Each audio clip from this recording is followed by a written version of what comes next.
الشعب المصري ده غريب والله يا اخي، والله العظيم شعب غريب. انت ممكن بالحب تاخد عينه وفلوس وبنطلون، وممكن تفتشه تعمل اللي انت عايزه فيه.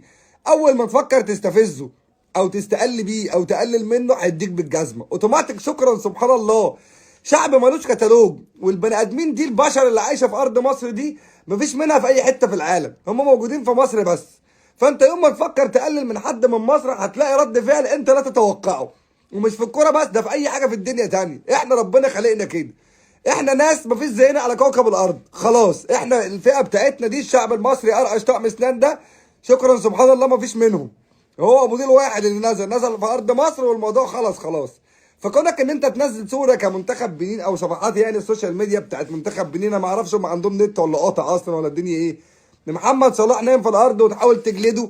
لا تعالى لو محمد الشناوي النهارده، محمد الشناوي حارس كبير، غلط غلطه صغيره انتوا زدتوا وفرحتوا وجريتوا وجبتوا جون بقى في منتخب مصر ما انت جايب جون في منتخب مصر بقى، ده انت دافع بقى.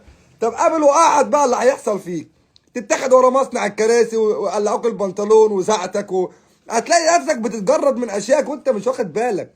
لما تيجي تتعامل مع المواطن المصري تعامل بحذر، والله العظيم بجد. حاول ان انت ما تقللش منه او تستهزأ بيه، هتاخد عينه.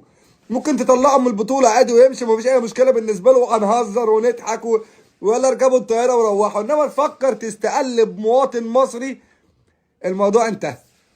الموضوع انتهى، مش هيتكلم. انت هتلاقي رد فعل انت لا تتوقعه، هتلاقي حاجات كده بتحصل انت ما تعرفش جت ازاي. يعني انت سبحان الله انت طول الماتش يعتبر انت ضاغط على المنتخب المصري، ما انت بتلاعب مصر بقى برضه منتخب كبير، فانت ضاغط عليه. ولاعيبتنا الدنيا معاه عادي وميس باص وبتاع واخطاء وبنوصل للجون وبنستهتر والدنيا زي الفل. اول ما تفكر تستهزأ هيحصل لك زي ما حصل النهارده المنتخب بنين ده.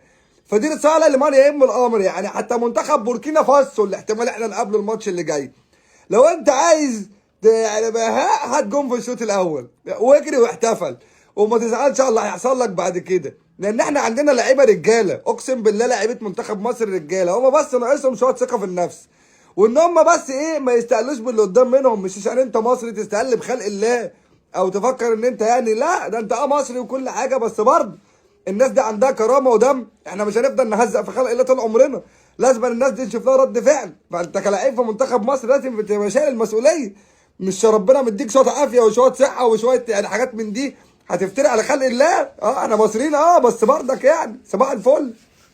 الأهلي قوي إذا المنتخب قوي. الأهلي موجود إذا المنتخب الموجود. فوز منتخب مصر وصعوده لدور الثمانية بأقدام الأهلوية ولا عزاء للزملكاوية البوابين. اللي يقول لك إيه أصل منتخب الأهلي، هو فعلا منتخب الأهلي.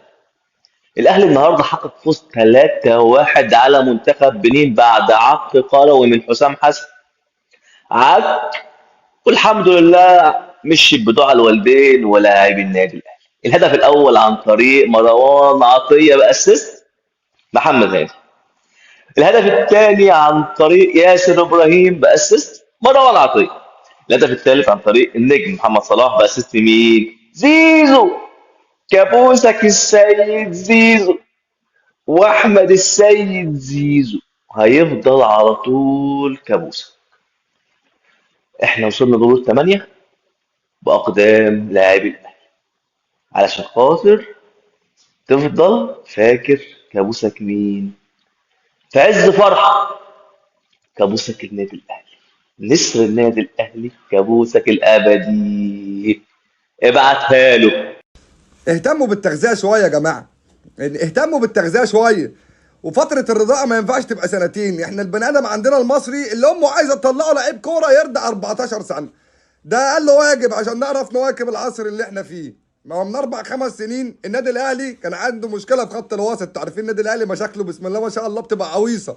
عنده مشكله في باك، عنده مشكله في مدافع، عنده مشكله في خط وسط. ما عندوش مشكله ان النادي الاهلي كله يعني زي الزمالك كده ممكن يقفل، لا ده هو طموحه حاجات بسيطه كده سموزي. يعني ايه؟ عنده مشكله بسيطه، ديفوز غير في نص الملعب عايز يعدله، فراح جاب لك مين؟ عمك اليو ديانج.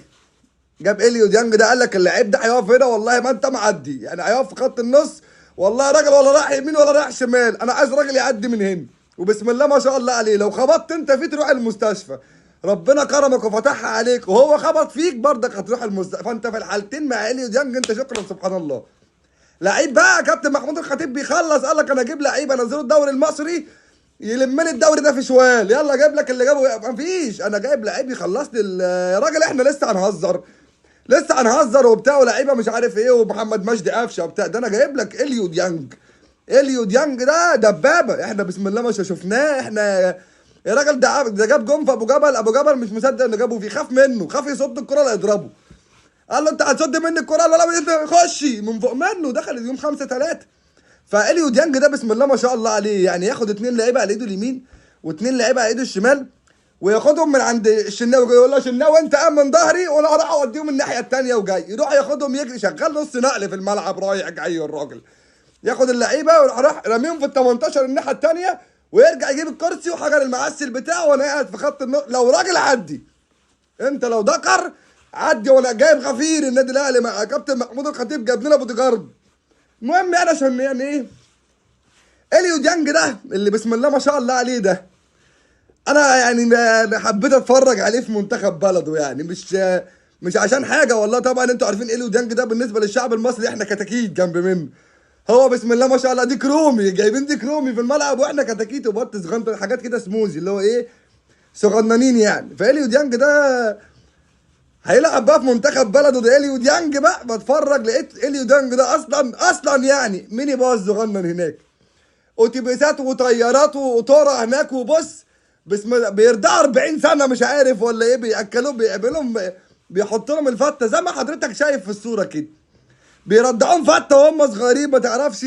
لا واقف جنب زميله، زميل مين يا راجل؟ يا راجل ده بص ده عامل ازاي، واليو ديانج باين ميني جنبه. هات بقى اليو ديانج الميني ده وحطه جنب لعيبه الدوري المصري، اوه هو هو هو يا ولا احنا شكرا سبحان الله بدني ورب العزه، احنا ده اليو ديانج ده يضرب اللعيبه كلها لوحده.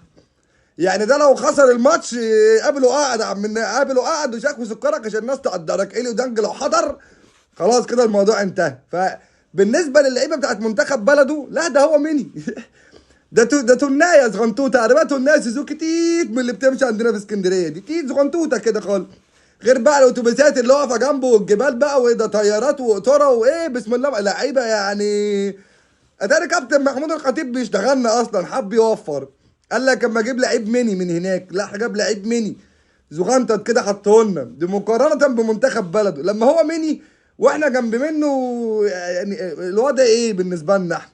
يعني احنا لو احنا بنلاعب فرقه 11 واحد منهم زي اليو ديانج هنعملوا ايه؟ يعني كمنتخب بقى انا هنا بفكر في مصلحه بلدي، سيبك من النادي الاهلي عشان مشاكله بسيطه، اللعيب خط النص، لعيب مش عارف باك، انا عايز مدافع، انا مش عارف راس حربه، حاجات اللي هي السموزي دي، اللي هو حاجات ما عندوش مشاكل تانية. النادي الاهلي بقى لا النادي هيقفل ولا عندنا ديون ولا الارض اتاخدت منه ولا الخطيب اتاخد منه ولا اللعيبه ولا اي حاجه، ده هو ناقصه لعيب بيروح يجيبه، راح جاب لنا اليو ديانج. وانا اخد اتفرج على اليو ديانج ماني صغنن جنب لعيبه. يا جماعه وزاره الصحه عندنا في مصر انت لازم تصرفوا لكل مولود كل يوم بزازتين فيهم فته، يعني اللي هو ايه بالسمنه البلدي، بزازتين قد كده بزازات، انا عايزك تجيب لي كونتينر وانفخه وهو صغير، الام اللي عايزه تطلع ابنها لعيب كوره تنفخه، تحط لها بتاع بقه وتروح فاتحه الخزان. عايزين بقى عشان احنا بصراحه كده والله ما ينفع والله.